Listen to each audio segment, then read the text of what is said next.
Hello, everyone, and welcome to 2024. We've got a special show for you. I'm once again joined by Steve, and we're going to be talking about games we want to play in 2024.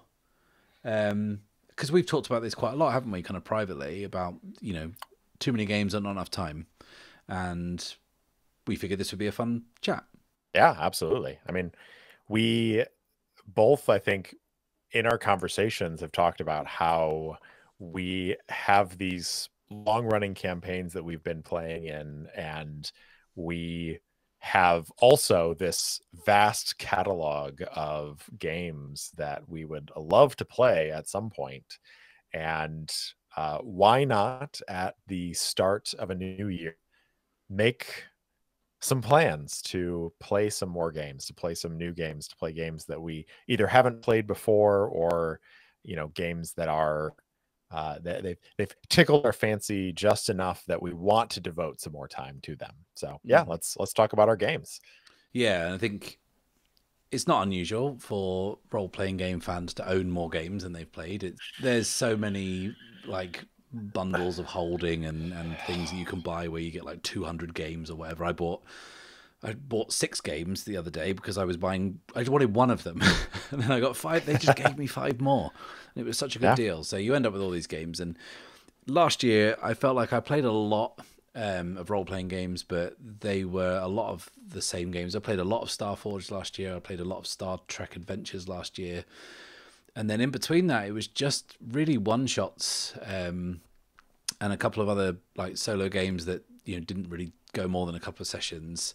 So I think the one thing that I'm really keen to do in 2024 is to play a lot more different games and perhaps play shorter little campaigns of things, especially as things like my Starforge campaign is coming to an end.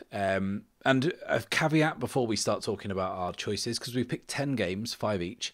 A caveat before we start talking about them is that obviously Iron Sworn Sundered Isles is in there because we'll both be playing that. You've played the playtest already, but I'm waiting for Yeah. it to be completely finished before I jump in with 2 feet. But yeah, that should go without saying. But yeah, let's get into it and talk about some of the games that we are jazzed to play in 2024. I'll start because I've been very organised and I am so desperate to play this next game that at the start of December last year, I approached 3 people that I know who I knew would make for a good table for this game because I knew that they would be good at playing it, and I've got them to commit to dates. We have dates booked from January to March for the first kind of like quarter of this campaign that I am desperate to run, and that is The Between by Jason Cordova, which I bought last year. And I'll admit, I bought it on a whim because I'm an RPG fan, and I saw the artwork, and the general concept I'd been told was that it was a Powered by the Apocalypse game that was set in a alternate Victorian London that was a bit like the League of Extraordinary Gentlemen, and the artwork was all kind of like Penny Dreadful-esque, and I was like, that sounds cool. I bought it, forgot about it. It's a tale as old as time. And then I actually read the book last year because I was kind of flicking through my drive-through library, and I was like, I should probably read some of these books. So I read it, and what I actually found that game to be was an incredibly interesting cooperative storytelling experience that has a handful of really distinct unique features that I've not seen anywhere else. And I think that this game is like I said, by Jason Cordova, who also wrote Brindlewood Bay, and that game has recently come out to Kickstarter backers, or crowdfunder backers or whatever. So they will see a lot. There's a lot of crossover from this because whilst this is a PBTA game, it's also uses the clue and investigation mechanics from Brindlewood Bay. So I think a lot of people will know things from the Between in Brindlewood Bay if you've got that. But yeah, it's just super interesting. Like, I've never seen a game before where the classes are so specific, but then also they give you enough scope to do your own thing with. So like each of the classes in this game is based on essentially a character that you would find in Gothic literature. There's a character that is very clearly Dr. Frankenstein, or there is one that is very clearly Alan Quatermain or Dorian Gray. But the characters are done in such a way that they sort of build to these moments that happen in their playbooks, and it's designed that they don't have a backstory really. And the really fascinating thing about it is there's this mechanic in it called the Janus mask, which basically says if you don't like the result of a dice roll, you can the GM will narrate the outcome, and this could mean like you die, because characters don't have hit points or anything. So if you try something risky and it goes wrong, the GM can just kill you and then say, "Do you want to undo that with the Janus mask?" And you mark this thing on your character sheet, and then you have to narrate a flashback from your past, and that's how the table learns about your character and your character's background, by these flashbacks. But then also marking that Janus mask also unlocks an ability for your character as well. So as you're slowly revealing more about yourself, you're actually becoming more and more powerful, but you've only got a limited amount of times you can do the Janus mask. So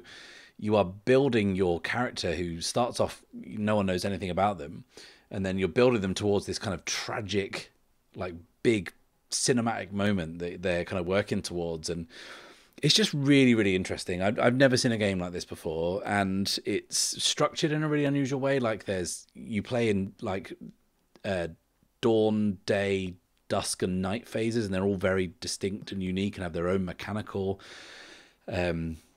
ticks and quirks that you go through every cycle of a day or whatever. It's just really interesting the way they do that. I think running it will be a real challenge for me because, like I say, it's a lot of shared storytelling and improvisation, but there's a lot of painting the scene, which I don't know if you've seen that kind of been thrown up in a lot more of like role-playing games of the last few years. But this idea that you paint the scene when you introduce a new place with or a new situation with a really interesting leading question, rather than you walk into a room, what do you see? It'll be like, hey, you walk into this orphanage. What about it tells you that it's run by a family in decline? And your players answer that question. They take it in turns. And yeah, it just seems like it's exactly the kind of game that I want to play. I'm playing it with 3 people who've never played a game together before. One of them has a master's degree in Gothic literature, so that should be interesting because they've already started sending me required reading, whereas I've had to tell them that I haven't quite finished reading the rulebook yet. But yeah, are you aware of The Between or Brindlewood Bay or any of those games? I'm aware of them in so much as I have heard of them, but I would say that your explanation just now is the most that I've come across them, and I gotta say, makes me want to play. Yeah. There's also this, I think It's, you will get a kick out of this. There's this part of The Between, which I think is unique, and it's called the Unseen, and it's at the start of every night phase where the characters, or the hunters as they're called in this game, before they're off to go and do their dangerous monster hunting business, the GM, I think they're called the Keeper in this game, the Keeper introduces this thing called the Unseen, which is a vignette, and there's like a whole list of them in the book. And it's a scene that's taking place somewhere else in London that is completely unconnected to the story, completely unconnected to the characters.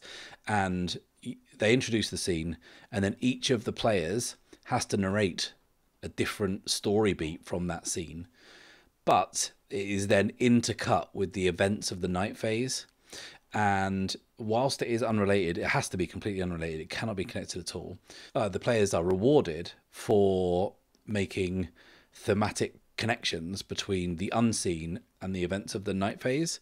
So you could be facing off against like a vampire or something, and they could kill one of your confidants in front of you and spill their blood everywhere on the floor. And then the next player is narrating a scene, a bit from the unseen, because it's their turn, and they could introduce it by someone spilling a bottle of red wine on the floor. And just that narrative, kind of thematic, stylistic motif that carries on. If you do that, you get XP basically for doing that. It's so cool, and I keep looking at it and thinking this is it's a weird thing because it's like the vibe is so specific. It's Victorian Gothic horror with these characters that do these things, but the potential for the stories you can tell is huge. So yeah, I'm super excited to play that. And like I said, I've got the table is together. Unless there's like a global pandemic, I'm pretty sure this one's happening.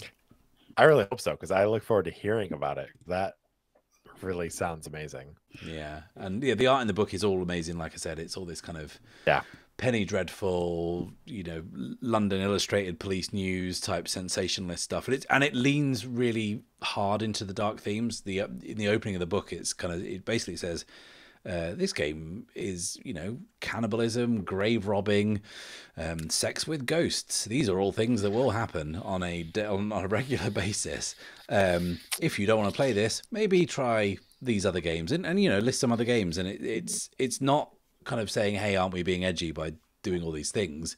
It's basically saying this is a game about dark themes, and when you read the book, it honestly and openly explores those things in a really interesting way that it just kind of shows what role-playing games can be, and not just be about tooling up and hunting monsters, which is fun, and we will get to more of that later. So yeah, that's my first game that I'm stoked to play, and I think I've talked about it very enthusiastically. I agree. Steve, what have you got on your list? Yeah. So my first game is surprisingly a game that I have not played until actually the last couple months of 2023. And so it's a little bit, I feel like this choice is a little bit cheating because I have already started to play this game, but I am looking to play it more in 2024 as part of my new campaign.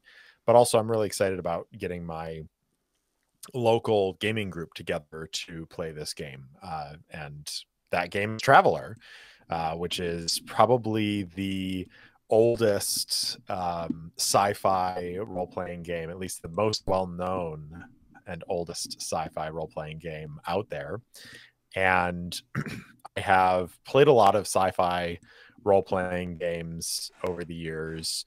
I obviously love Ironsworn Starforged, and I played a phenomenal campaign of Scum and Villainy, which is Blades in the Dark kind of hack, which just beautiful game. And I would run either of those games in a heartbeat again. And trust me, I plan to do lots more Starforged because I could play that game every day for the rest of my life and never run out of things to enjoy about it. But as I was going through the process of thinking about what my new campaign was going to be, I wanted to do something a little bit different than what I had been doing. And all three of my main seasons so far, I've used very narrative-driven games.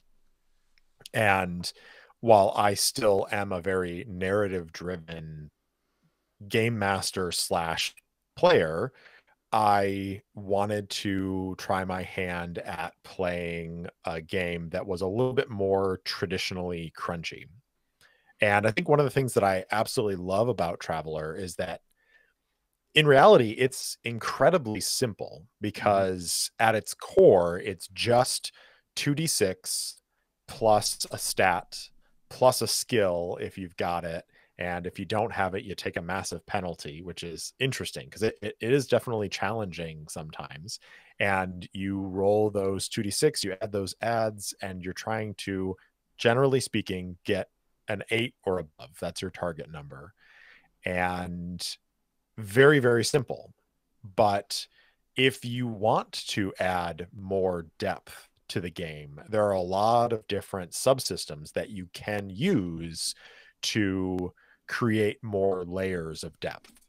Even going so far as if you wanted to run a campaign where your players are merchants and you are trading goods from one system to another, there's a whole essentially mini game in the system where you roll some dice to see if you can find a broker, and then you roll on some tables to see if you can what goods are available that you can buy, and then you travel to a different star system and you have to roll to see if you can find a broker to sell to, and if that area has those goods in excess, or if there's demand for them so that you can sell them at a profit. And like there are very very capitalistic um you know parts of that where you can just basically run a whole campaign as a group of characters who are merchants that are going from one system to another, buying low and selling high.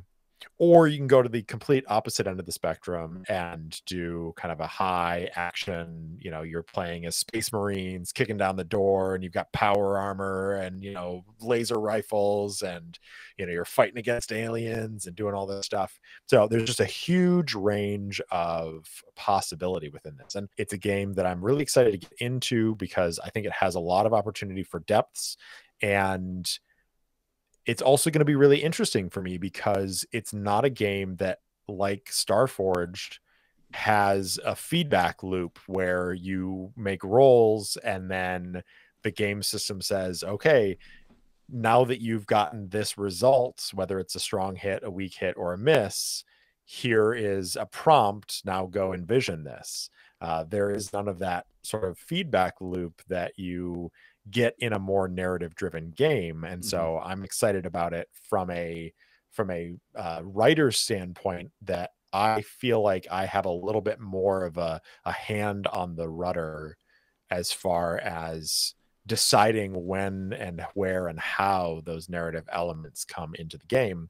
And also I'm just hoping and excited by the prospect that my characters might not survive the campaign. And it's a little easier for characters to die in a game like Traveler than it is for them to die in a game like Starforged or the Scum and Villainy or something like that. So I'm super excited about it. And I also love the character creation system. And when I first decided that I wanted to test out and play Traveler for my new campaign, I rolled up a couple characters, and Traveler uses a life path system where you start at 18 and you pick a direction. You can go to school, or you can go to right into a career. And there's a whole bunch of roles that you make. You gain skills based on the career that you go into. You have to roll to see if you survive the career. And if you fail that roll, you get kicked out of the career. You roll to see if you advance within your career, if you have survived it, and you get bonuses to your skills and stuff like that if you do advance. But if you don't advance, you get basic level skills, but you don't get those like bonuses. And so I started by creating a character and really having no conception of what that character was going to be like. And by the end of the character creation mini game, I had essentially a really intricate and interesting backstory that I walked away from and started to think about, okay, now that I have the like mechanical pieces of that and the little tidbits of story that come out through that character creation minigame, now I can start putting those pieces together in my head. And it created some really robust, I think, backstories for these characters that I'm going to be playing. So I'm super excited to dive into that. Matt, do you have any experience at all with Traveler? I don't know, other than because it has been around the block a few times, and it's been on the scene for a while. I've just heard other people talking about it, and when I remember when I did my original Ironsworn campaign, the kind of the throwback campaign, and talked about how, because I revisited an old character that I'd made, I spent a lot of time making the character, and they died pretty much instantly. People were like, "Oh man, you should play Traveler." That's a familiar feeling. But I'm interested. Is it designed for solo, or is it just got like a solo module, or are you hacking it for solo? Great question. It's not designed for solo at all, Mm. but I think because of the way that the system works, uh, you don't. The system itself is not worried about balance. It's not worried about having a balanced party like you would be worried about in D&D Hmm. or some of those similar games. And so uh, basically your only limitation is that if you don't have a skill, if you don't have a ranking in a particular skill, you take a -3 penalty anytime you try to roll that skill. Ouch. And so, yeah, so like if you're not trained in that skill, there's a good possibility that you're going to fail the roll, but not necessarily. There are ways to gain bonuses and make things easier. So I will say for that, I decided that I was going to create 3 characters so that I could try to have at least a general overlap of different skills for my main characters so that I didn't have to artificially alter the system in any way. There is a solo kind of workbook Hmm. that somebody created. I think it's called Zozer Games, are the ones who created it. And it's basically kind of a framework within which to play solo. But I felt like it was taking solo play in a different direction than what I wanted to do with my campaign. So instead, like I said, decided to just create 3 characters for that. And then I'm just using the good old Starforged yes, no oracles. And I've got that booklet, the wirebound reference guide if I need to roll on action and theme and anything like that. So I'm gonna keep this pretty minimal as far as extra tools, but I'm just using the Starforged yes no because I know that so quick off the top of my head that I can Hmm. just be like, oh, does this happen? I'm gonna say it's unlikely. That's 25 or greater, boom. And I can roll my percentile dice and then just move on with the story. Nice. I can't wait to hear Yeah. about. Well, I can't wait to hear your campaign because I know you're psyched about it and the stuff you've told me about it already. Yeah. I'm pretty thrilled that you're running this because I'd like to hear other people play it because it does sound Yeah. very very cool and yeah, one of those old school classics that's a classic probably for a reason. My next game now, I have said on this channel before that I hate structured combat. Like, I just do not like it. I don't understand why we have to roll for initiative or why we have to take turns hitting things. I don't understand why people would do that in a role playing game rather than just play a skirmish miniatures game or something. And I know that it's not a popular opinion, but it's one I hold. I've said it so many times. I've made whole videos on this. But what I will say is that I've found a game that I think does structured combat in a way that I think I like the sound of. And I bought it not really fully realizing what kind of game this was. I bought it because I liked the art and someone I knew and respected said it was good. So I fell for that hook, line, and sinker. I'm a real sucker for these things. This game is called Slayers by Spencer Campbell, and as you can see on screen, like the artwork is super cool and kind of stylish and kind of graphic and kind of just kind of hip and a bit funky inside. The layout's really interesting the way they've done it. But yeah, it's a game that's set in a city that's kind of like on the verge of an industrial revolution. So it's still got your whole kind of everyone's got like swords and daggers and bows and arrows and stuff. But there's also guns and stuff like this. But no one really understands where it all comes from or how it works. But the city that this game is set in is one that is it just cannot stop expanding, and neighborhoods will appear and disappear overnight. And as a result of these strange mystical forces making this city bigger and bigger and bigger every day, they've got somewhat of a monster problem. And the players around the table play what are called Slayers, who are there to take the jobs that no one else wants, which is clearing out these neighborhoods of monsters. And it is a super rules light, very fast, fun combat system. And the reason that I like it is, yes, it does involve initiative, although it's not called that, and it does involve a turn order. Um, all of the classes, and there are only 4 classes in the core rule book, and I think there's some other ones that have come out in expanded material. They're all asymmetric. And there's a brilliant designer's note at the start of the book, which talks about how in other games, other popular games, if you take like a barbarian and a wizard, for example, they are very different. One will walk up to you and hit you with an axe quite hard, and the other one will shoot you with a fireball or something.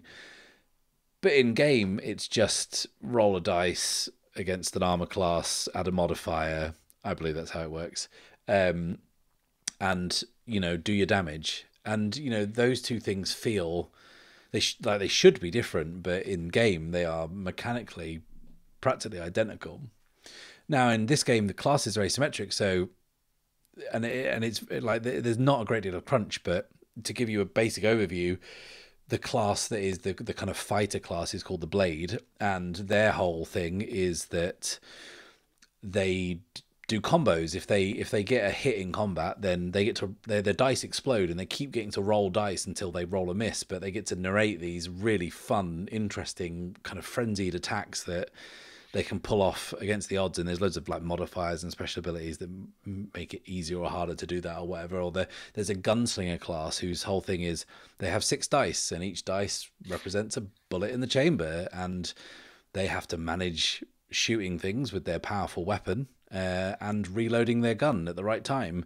And there's a whole class that is about buffing the other players by rolling this kind of, I think it's called a tactics pool, and they have dice, and they can use those dice to replace other dice in combat that have been rolled that they want to change, whether it's rolled by the monsters or rolled by the player characters. And it just seems, when I read it, I was just like, because the thing is, like, I'm down generally on structured combat in role playing games, and that's just my personal opinion. But like, I have had fun doing that, right? And I do see why people like it. It's just not for me. But this definitely was like, oh hey, it's the thing that I can see the appeal of, done in a way that is kind of light, quick, breezy, and fun. I mean, I've talked on this channel before about Quest, like as a game to play for new players and people who have never played a role-playing game before. And I think that Slayers is something that if people are maybe put off by the crunch of some of the things like D&D, or they don't want to have to do the maths, or they don't want to have to like learn so many goddamn rules. The rules reference for Slayers is half a page of A4.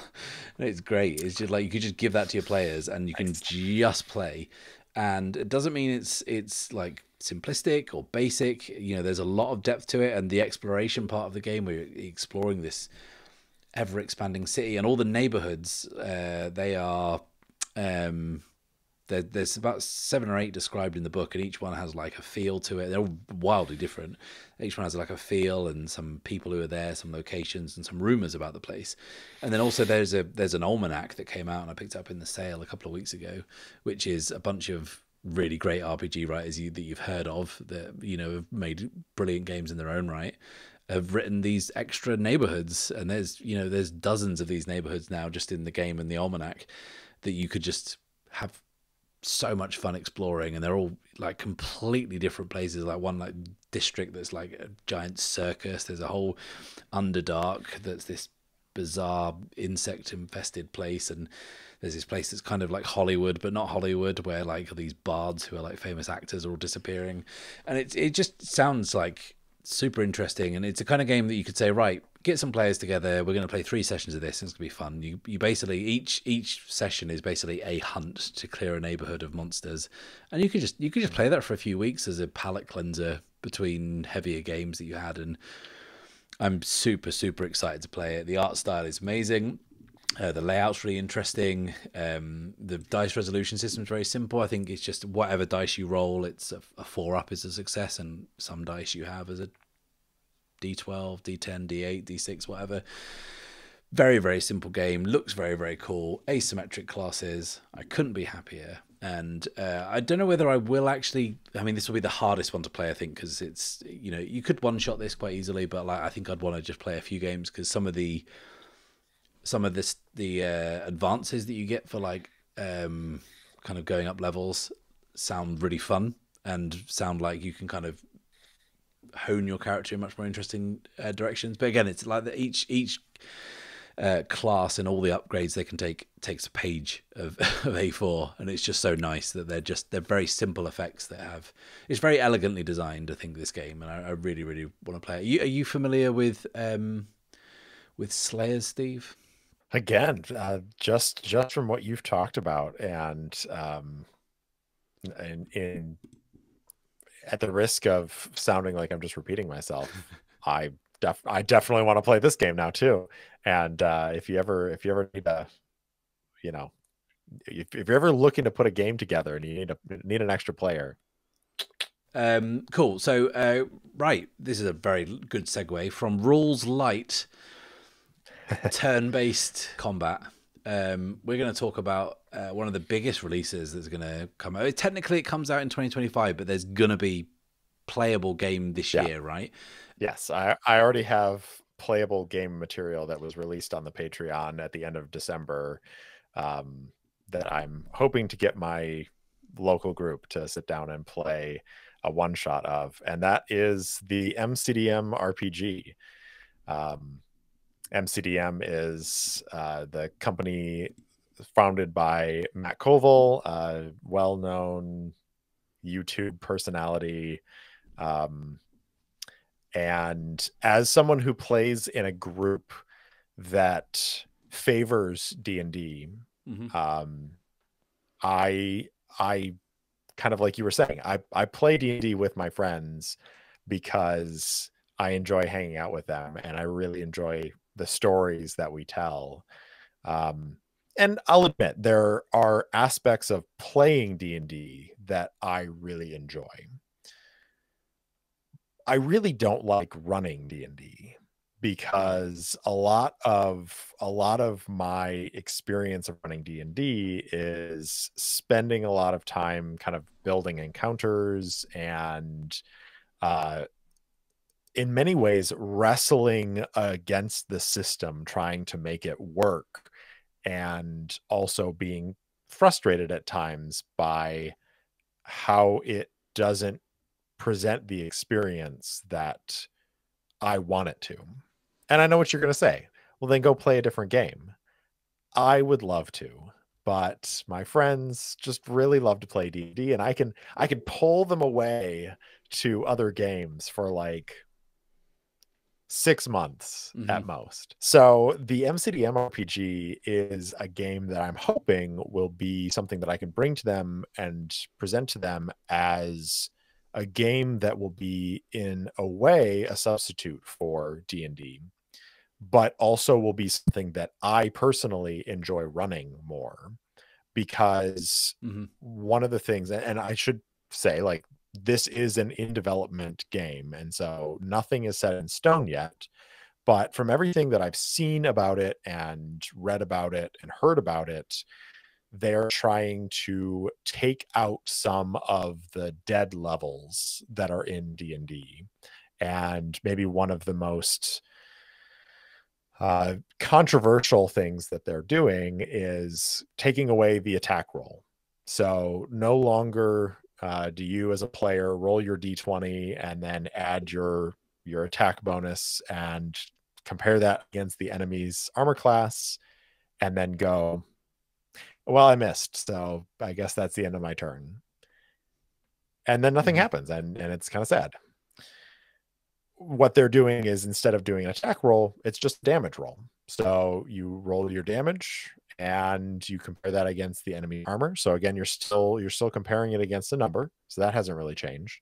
But you either do enough damage that it overcomes their armor, or you don't do enough damage to overcome their armor, and they get to do something back at you. They get a counterattack, or something else happens. And so the action is more dynamic and energetic. And also, one of the things that they're kind of working towards on their design principles is every class has a different resource that it can build up over the course of a combat and spend to do its various abilities. And personally, I enjoy some of that nitty gritty, tallying marks on a sheet of paper and then erasing all those and cashing them in basically for a big uh, explosive endeavor. And so I'm hoping that as more information comes out, that this game will be something that my players will be interested in enough that they will, if not leave D&D forever, will at least entertain a long-running campaign set in a fantasy world that we can create together, but with rules that are a little bit more engaging for me. I've been really enjoying the design docs and everything that have been coming out on the MCDM Patreon, and even if this is a game that my players don't end up kind of latching onto, I very much have been enjoying the process of watching the design process go over the last 6 months or so, that they've really been kind of putting out more and more information about it. So maybe, Matt, one of these days I can convince you to play a tactical, heroic, cinematic fantasy game. I'd do it for you, Steve. I appreciate that. We're seeing the results of last year's Wizards of the Coast Dungeons and Dragons licensing drama play out now with two of the biggest D&D content creators on the scene, both Matt Colville and the Critical Role folks, launching their own games as essentially their ability to earn money from, or earn income from, their own stuff made in 5e is kind of taken away or impacted. And I think the Critical Role one is called Candela Obscura, and that's by Spencer Stark, and that sounds interesting. I think that's got a lot of Blades in the Dark in it, and Spencer Stark created the game Alice is Missing, which is fantastic. So I'm actually pretty interested to try that one. And this one's kind of interesting because it sits in a really interesting spot, because it has to be different enough for people to want to play it over D&D, but then also it has to be similar enough to D&D that people who just want to play it because they don't want to give their money to Wizards of the Coast anymore will play it. So it sits in a really peculiar position where it's got to do two things, and I just hope it doesn't fall between two stools, because that would be the worst possible outcome for everyone involved. Well, and I will say that obviously Matt Colville himself is a very sometimes polarizing figure in the tabletop space, but he's not the only one working on this game. And the lead designer, James Intricasso, is somebody who has spent a long time creating D&D design, and also was part of a team that designed a role-playing game for I think it was Roll20 called Burn Bright, and has design experience and plays a lot of games to gain information and insight from other styles of play. And so I think based on that, and based on the design and stuff that I've seen coming through, like, I have high hopes that this game will hit just right for at least a subsection of the hobby. And like, again, I've bought a whole bunch of the MCDM 5th edition materials because I like the way they design games, and I like the way they design stuff. I even did, back in my first year, I ran a short little mini series where I ran D&D solo, 5th edition D&D, and I used the Illrigger, which was an MCDM custom, or like they designed their own class, and I really enjoyed the way that was articulated. And so for that reason, I think I will enjoy it It's just a matter of, can I convince my players when it eventually comes around to my turn to game master to make the leap. And I think the nice thing about my players is that they will try it. So the onus really is on the designers at MCDM to make a game that, like you said, falls somewhere in the realm of being similar enough to D&D to capture their interests in that way, and also being different enough that it's like, this is fun, this is dynamic, this is new, and I want to do this more. Mm-hmm. So we'll see. Time will tell. Yeah, we will see indeed. So the next game on my list is, I think, the game that is most likely the one you'll see me play on the channel, because I have started playing this a little bit already, and I think it has potential for a limited run series. This is a little indie game called 7 Murders Till Midnight, which is a journaling game, which is driven by playing cards. There's no dice or anything, and it gives you prompts as the character that you're playing kind of is swept up in a cat and mouse game with a serial killer who is dropping bodies left, right, and center. 7 of them, to be precise. You will have to stop the serial killer before they get to their 7th murder, or kind of play this out. There are 7 murders. It's right in the title, 7 Murders Till Midnight. And I'm not going to talk too much about this game because I'm really hoping to run it on the channel, and also there's a lot of prompts in there that I've not read because I've only done the first 2 murders. I didn't do the murders, honestly. I was nowhere near the scene of the crime, just to say. But I've played through the first 2 murders, the first 2 discoveries of bodies, etc., etc. But I text Steve when I opened the book and I said, I think I've got an idea for this to run on the channel, and I can't tell if it's genius or stupid. And Steve, what is it, a good idea or a bad idea? It's a great idea, Matt. Yeah, that's what I was worried you were going to say, because now I have to do it. I'm not going to say too much, because if I do get this off the ground and play through it, I think that'll be a lot of fun. But unfortunately, I haven't read the whole book, so I don't want to spoil anything as I'm playing it. I don't want to read too far ahead. And if there's something in the latter couple of murders that throws this concept that I've got for the game completely out of the window, then unfortunately I'll not be able to. But the game is very cool. It was a crowdfunder it came out last year. It's got a really nice print book, and it looks like you could go buck wild with this. You could, the prompts are vague enough for you to use them as a jumping off point to go as deep into this as you wanted to. You could break this down into the most granular detail you can think of, or you can use it as a bright and breezy 7-turn kind of like one shot, essentially. And I think there's lots of different ways it can play out as well. It's got a real kind of choose your own adventure vibe. And yeah, like I say, I've played through the first 2 murders, and the amount of stuff it's given me for that is, it's nice. It really gets the gears spinning. And I think, like I said, the concept I've come up with for a short run of this on my channel is potentially a very good idea, but could potentially crash and burn. Speaking of solo games, your next choice is another solo game, Steve. What is it? It's Dead Belt by a couple of Drakes.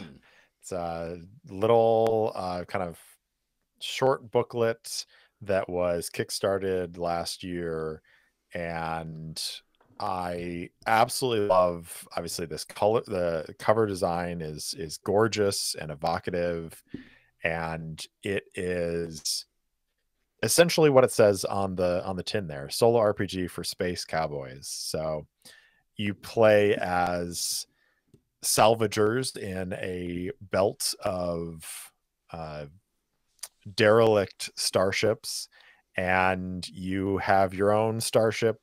You've got your spacesuit, you've got some oxygen, and some gear, and you head out into the belt. You find a derelict to sidle up to, and you go salvaging.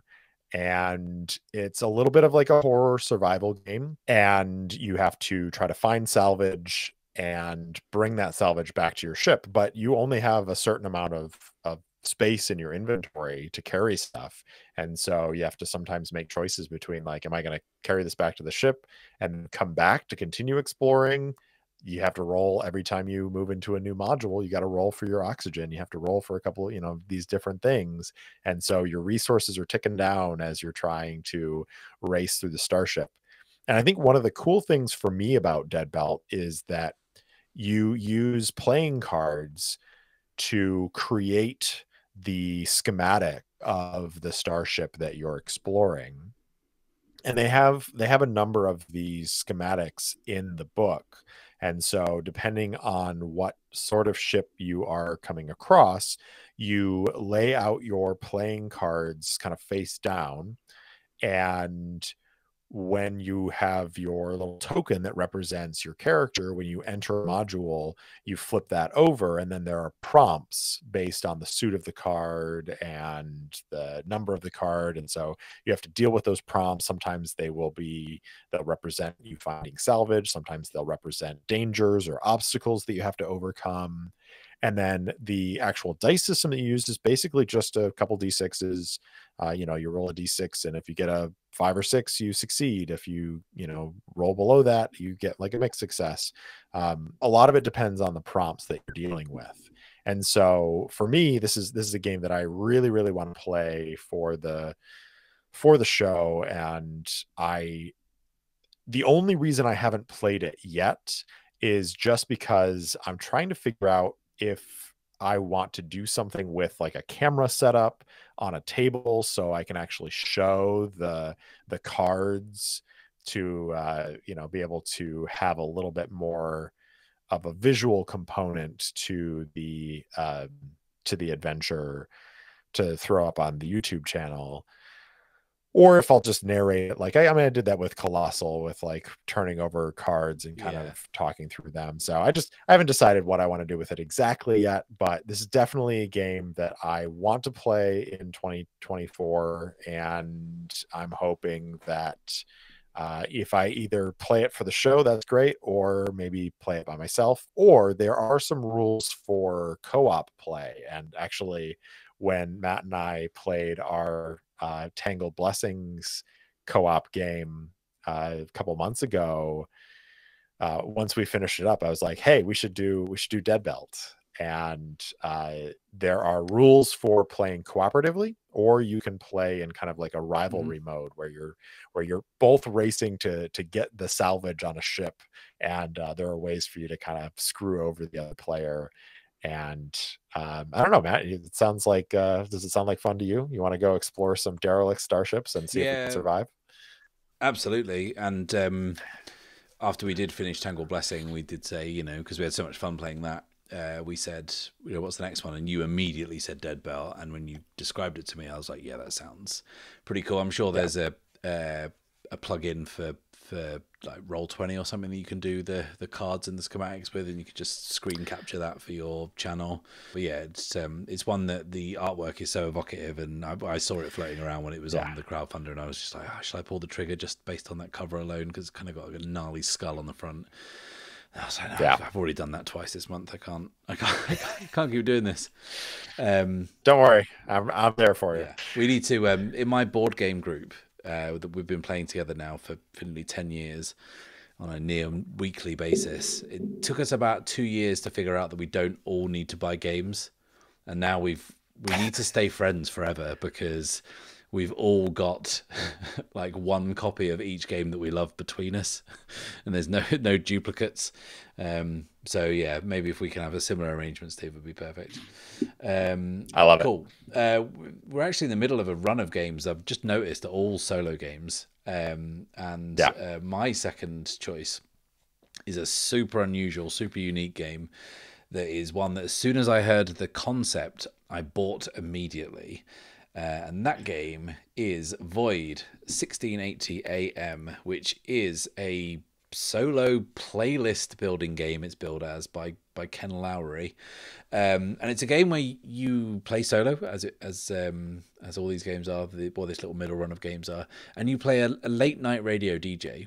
And for someone who, as a kid, was obsessed with the TV show Midnight Caller, this is something that is very much up my alley. And also, there's one of my favorite horror movies is a film called Pontypool, which is a really atmospheric kind of pseudo zombie movie shot entirely from the viewpoint of a late night radio DJ, kind of a shock jock who is in his booth broadcasting and hearing news of all these outbreaks of what might be zombie activity like breaking out. You should check out Pontypool. It's a really good movie.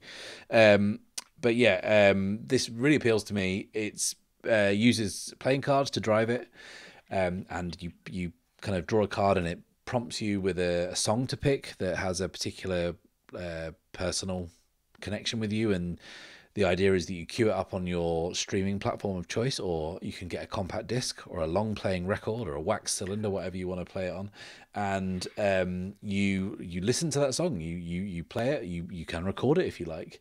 And then after you've played that song, and you can kind of like talked about that song a little bit, about your character's relationship to that song, you then generate a caller that calls in using another like playing card. And that caller might be calling, if their suit matches the suit of the song that was generated, they are calling about that song. Or if it doesn't match, they're requesting the next song. And it's the callers have got other things you generate for them, personality quirks, and maybe what they're ringing in to talk about, and then you role play that. You kind of come up with that yourself, you record it, and then you go on and so forth. I think you play like 4 or 5 songs, have 4 or 5 callers, and then that's your show. The cool thing is that you can record these and with the musical bits in or without, and you can send them to the guy who makes the game, and he broadcasts them on AM radio because he has an AM tower on the top of his house. And you can tune in to Void 1680 AM and listen to these broadcasts that people have made. Now, I really want to play this on the channel. The only thing holding me back here is being copyright struck, right? I've got to figure out a way to be able to have people who are watching it listen to the song without me putting the song in it. So I don't know whether I'll just have a graphic on screen that says, play this song by Nick Cave or whatever, and then, you know, have the break last exactly the amount of time that the song is, or, you know, have a pause with a playlist in the Spotify playlist in the episode description. I don't know. If there's a way I can think of doing it, I'll definitely run this on the show. But the twist I've decided to give it is that I thought it would be really fun if I played the radio DJ and generated all these songs and picked these songs.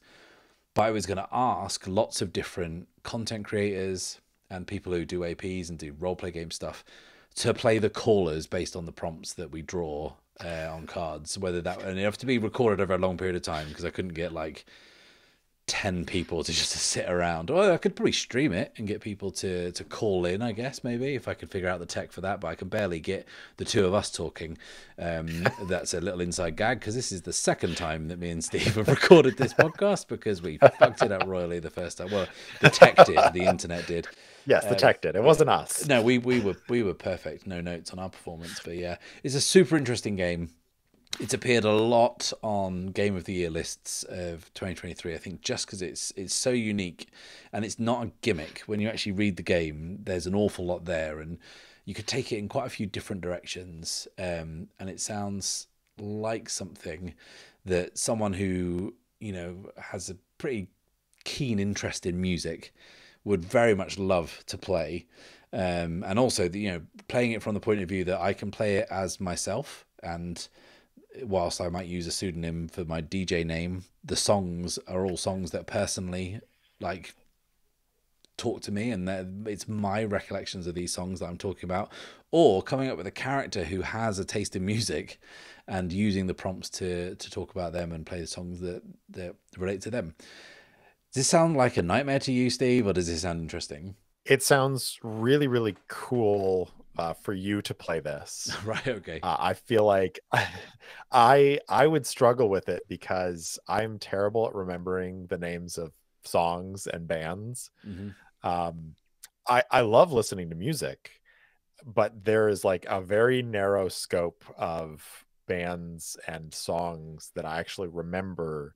So I feel like if I were to play this game, it would take me 2 or 3 times as long, because I would have to just like listen to some random playlists, write down a bunch of songs and their names and then sit down to play this game, which, I mean, honestly, that doesn't sound so bad. I think this game sounds super interesting and Yeah. has the potential. I just love the idea that there's this guy out there broadcasting all these copyright struck YouTube playlists. He said he's got a YouTube channel. It's Bannerless Games is the company that makes this, and they've got a YouTube channel. And even in the book it says, "Hey, check out some of our videos on YouTube." Can't guarantee how long they'll stay up. So that's a new solo game that is getting a Yeah. lot of notice and a lot of buzz. Your next game is, I don't know, dare we call it the granddaddy of solo games? Might as well. Yeah. It's 1,000-Year-Old Vampire. Yep. This is a game that I've heard about a lot. I have anytime I'm on Reddit and somebody's like, I'm looking to get into solo role-playing games. What should I do? The two things that I see recommended the most are Ironsworn and 1,000-Year-Old Vampire. And I don't really know much about the game beyond just some of the things that I've read, because I haven't bought it yet. Mm-hmm. And I think when I do buy it, because I will, I want to buy the physical copy because from what I've heard, it's this beautiful, wonderful kind of artifact that has all these little tidbits throughout. And basically, the conception of this game by Tim Hutchings is that you play as a vampire and you begin the game in, the 500s, 600s, whenever you want to start it. But you play through your character's life, and your character sheet only has a few slots on it for memories. And so as you progress through the game and draw new prompts and uh, develop new memories, you have to choose what memories to dispose of and what memories to keep. And there are ways for you to save some of your memories in items, but that also opens the possibility that those items can be lost. And the game is really just about this long lived creature wrestling with the vagaries of humanity, the vagaries of life, that at a certain point when you've lived so long, you aren't the person that you were when you started. And personally, I find that incredibly fascinating, especially rather personal, someone who has a relatively poor memory. And Mm-hmm. uh I don't like, I genuinely don't remember a whole lot past like 5 or 10 years. And I I have certain like very clear memories from my childhood, but a lot of my childhood is very blank as far as memories go. And I have some very vivid memories of my time in college, but I feel as if those memories are kind of slipping away. And I'm, developing new memories and having experiences and all these things. But there are times where I wonder, like, what things have I forgotten? And so the idea of playing a game like 1,000-Year-Old Vampire that simulates that in a much shorter period of time than, living life is appealing to Mm-hmm. me, because it is something that is a little bit personal. And I also I've always been fascinated with vampire lore when it is about a person wrestling with their humanity and wrestling with Mm-hmm. the person that they were versus the thing that they've become. And I feel like there's a lot of potential in this game for that kind of introspection and wrestling. So definitely one that I am hoping to play for the show this year. And I don't know, Matt, are you a fan of vampire mythos, and have you ever played Thousand Year Old Vampire? No, I own the PDF, um, which just looking at it made me immediately want the book. But here in the UK, it's very difficult to get hold of. I think my friend bought it recently, and she paid 30 odd quid to have it posted from somewhere, and the book was like £18. So Yeah, I'm gonna try and pick it up at the next con I go to, because you always see him floating around there. It's a game that everyone tells me that I should have played or want to play, want me to hear me play. I've had it suggested as a Halloween special to me several times.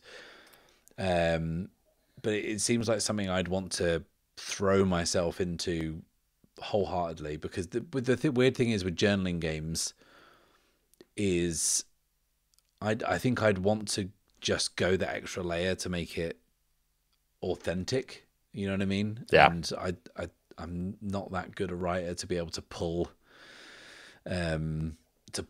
references from history into this that I kind of want to. So I'd want to add a bit of research to it, and kind of add a bit more color to it. And yeah, from what I've heard about the game and what I understand about the game, what I've briefly read about the game, it does seem like one of those games that is talked about in such high regard for a very good reason.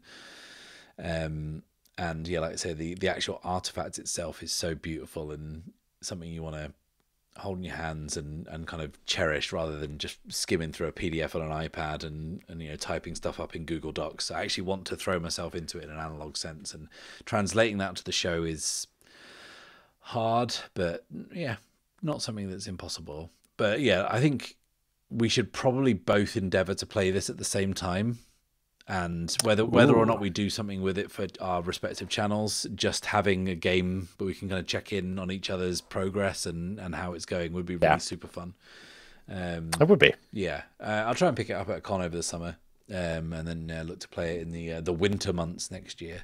But yeah, it's a really good shout, and it's invariably on my list every year. Yeah, The next game on my list is a game that's a late entry to this list, and it bumped another game out at the last minute because I bought it in a bundle about 3 days ago, and have not put it down since picking it up. It's a game that I was vaguely aware of. It's from Gauntlet Publishing, who also published The Between, although this one isn't by Jason Cordova, it's by Jesse Ross. It's a game called Trophy. Well, Trophy's the game system, actually. There's lots of games that are based on this system. Trophy Loom is one, Trophy Gold is one, but the one I am specifically interested in playing this year is a game called Trophy Dark.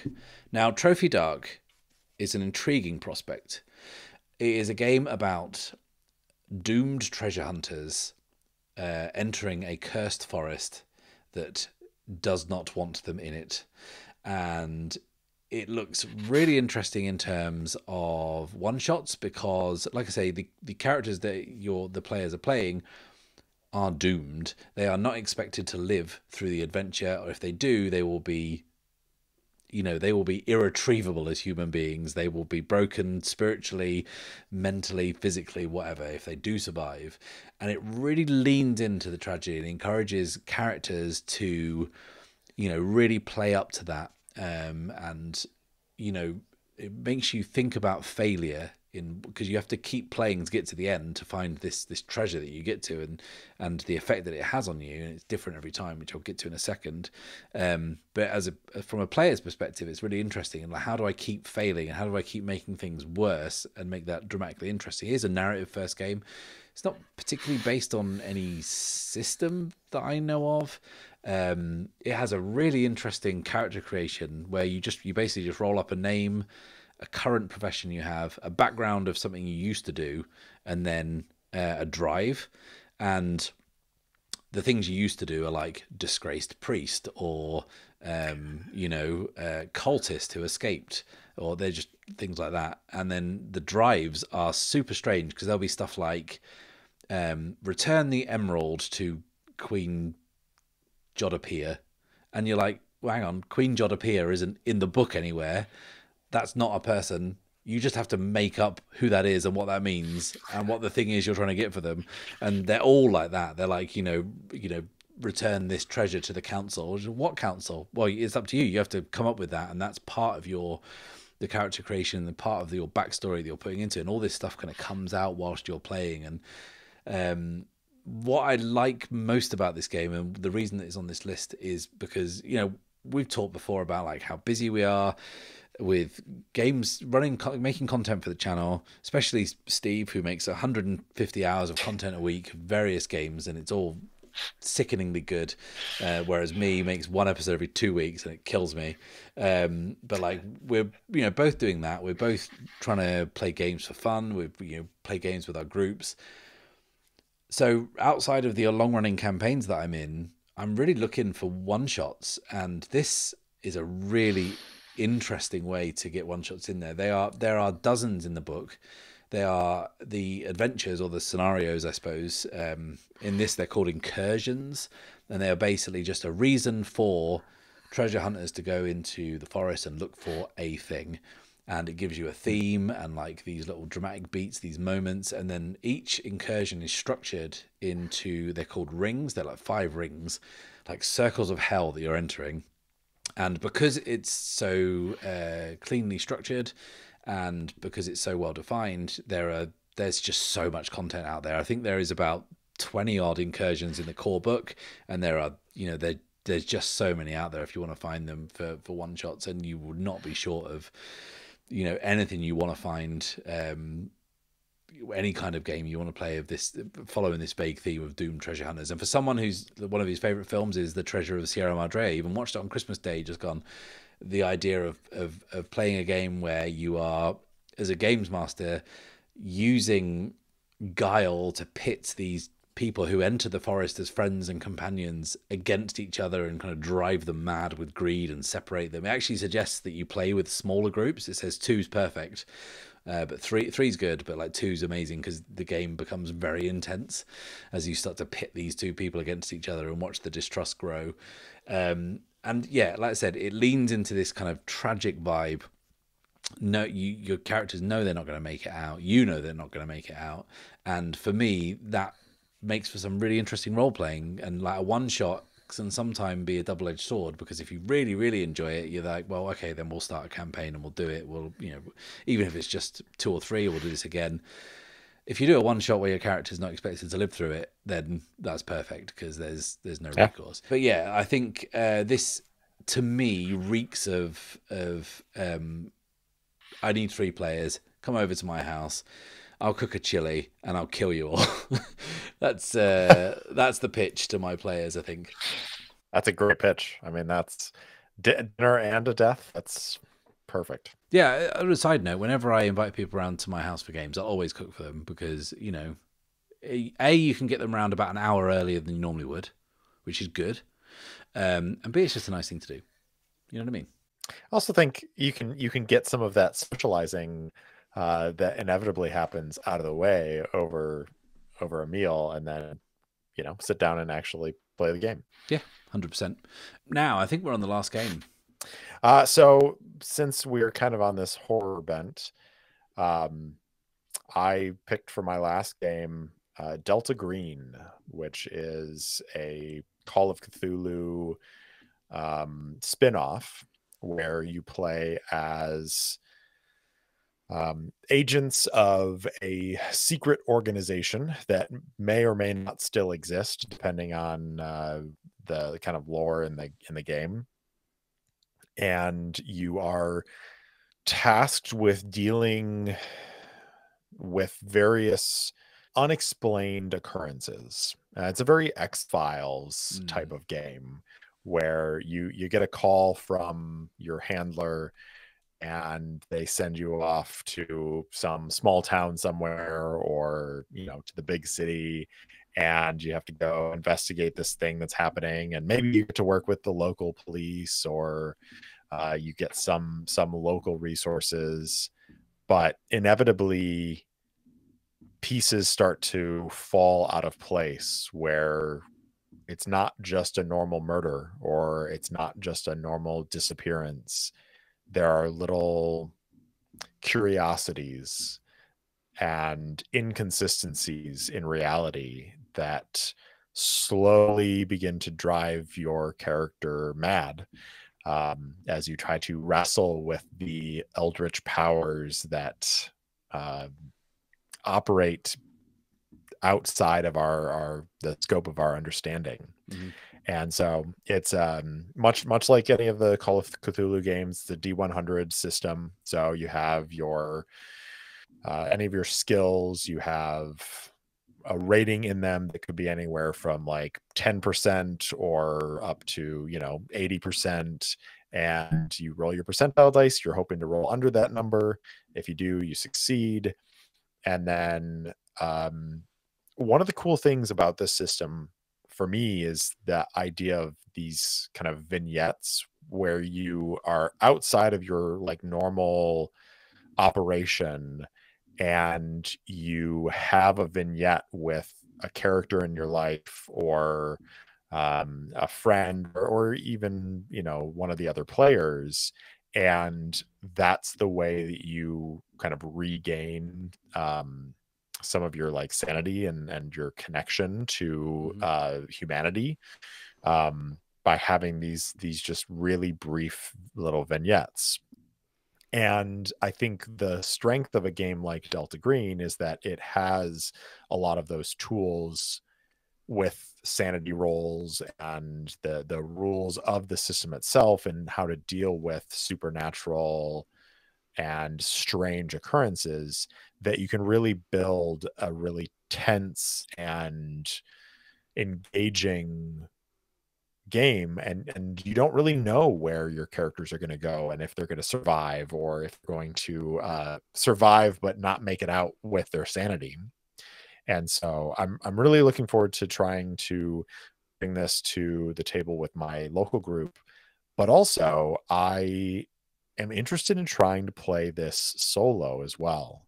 And I actually 2 years ago started recording a session. So as I'm saying this, I'm realizing that I've actually played this game more than just that one shot.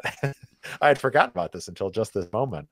But I started trying to record a short mini series during Halloween a couple of years ago, where I was playing Delta Green, and um, the game was going to take place in my hometown, because we have an old state mental hospital here, and there are ghost stories and stuff that are connected to that. And I was like, it would be pretty cool to create this Delta Green story that involved that particular place. And unfortunately, I just kind of I was hoping to do it in like 1 or 2 episodes, and as usual, I talked way too much and kind of took my time in setting up things. And I reached a point where I was like, I'm not going to be able to finish this before Halloween. So I'm going to put this on the shelf and not try to get it done for Halloween, because I'm just going to end up breaking my own sanity if I do. So I still have that partial recording hanging out as a like, maybe one of these days I'll get back to that, if I can give myself enough time to get into it, and then try to again play this with a group, and also play it solo, because it's fun to explore how different games play when you play them with a group versus how you play them solo. Yeah, Yeah. I'm a big fan of Call of Cthulhu. It was technically the very first role playing game I ever played when I was about 12 years old, but didn't really understand what I was doing. But then I've played it a couple of times since. Did a really good one shot last year. Was as a player, it's not a game I've ever run, but only ever played. And I do enjoy it. It is a great deal of fun. So, and I love that kind of X-Files, lone gunman kind of conspiracy theory setting, which is really good. There are a few games that do that pretty well, but Delta Green has always been the one that sounds like it does it the best. Matt, how do we get more time in our lives to play more games? Come on, everyone, let's quit our jobs and just move to a commune somewhere, a socialist utopia in the middle of nowhere where we just play games all day. Sounds great. Yeah.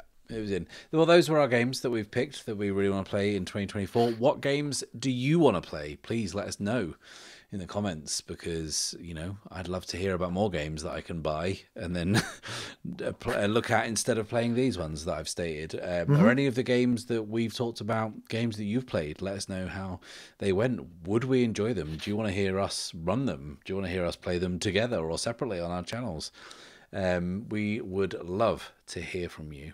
We don't know what we're doing next time, but we've got a vague idea. It might be related to some viewer questions that we've had, but more on that as it develops. So until then, it's goodbye. Bye. See ya.